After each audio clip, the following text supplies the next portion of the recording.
Penjabat Bupati Aceh Besar Muhammad Iswanto SST PMM mengunjungi guru dan sekolahnya dulu sekaligus menjadi pembina upacara di SMPN 2 Inginjaya Cotkaring Belang Bintang pada Senin 29 Juli 2024. Dalam arahannya saat menjadi pembina upacara, ia mengaku hari ini sangat jauh berbeda kondisi dan suasana jika dibandingkan dengan tahun 1990-an saat ia menempuh pendidikan di SMPN tersebut, di mana fasilitas sekarang sudah jauh lebih baik, bangunannya sudah bagus, hingga metode dan cara belajarnya juga sudah lebih unggul, serta guru-gurunya pasti sudah lebih banyak dan lebih berinovasi.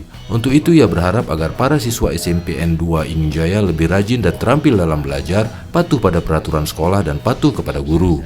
Karena jika itu dilaksanakan dengan baik, maka suatu saat nanti akan menjadi orang yang hebat dan berguna bagi daerah, bangsa, dan negara. PJ Bupati Iswanto juga mengucapkan terima kasih kepada para guru yang telah menjadi teladan bagi peserta didik dengan harapan terus berinovasi dan melaksanakan tugas dan fungsinya dengan baik hingga menanamkan disiplin bagi siswa. Sementara itu, salah seorang guru senior SMPN 2 Inginjaya, Cutrela Mariansyah SPD, mengatakan senang sekali Muhammad Iswanto merupakan siswanya kala itu yang hadir kembali sekaligus menjadi pembina upacara dan memberikan motivasi untuk menjadi peserta didik di sekolah itu. Cutrela Mariansyah mengaku Muhammad Iswanto yang dulunya pernah menjabat sebagai ketua OSIS adalah siswa yang suka olahraga, senang bergaul, dan saat berada di pemerintahan tidak pernah melupakan para guru dan sering membantu urusan guru di Pemkab Aceh Besar. Pertama, kita terus bersyukur pagi hari ini bisa mengikuti upacara bersama SMP 2 Inginjaya, kalau dulu SMP Belang Bintang, tahun 93 sampai 96 kalau nggak salah, 30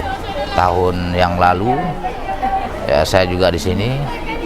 Banyak hal yang sudah berubah, karena proses-proses dan program-program tentu semakin hari semakin baik. Hari ini kita kembali saling mengingatkan tugas fungsi guru sebagai apa, kemudian fungsi anak didik siswa-siswi sebagai apa. Guru-guru ini tidak mungkin ada ya tanpa ada siswa-siswi di sini.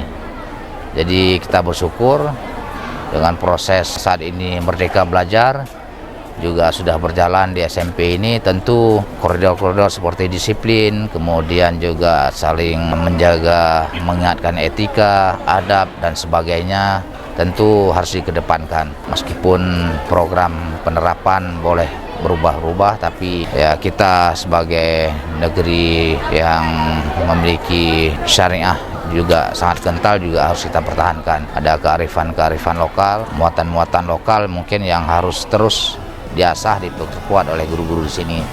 Ya, seperti 15 menit sebelum proses belajar mengajar harus terus diingatkan untuk membaca Al-Quran.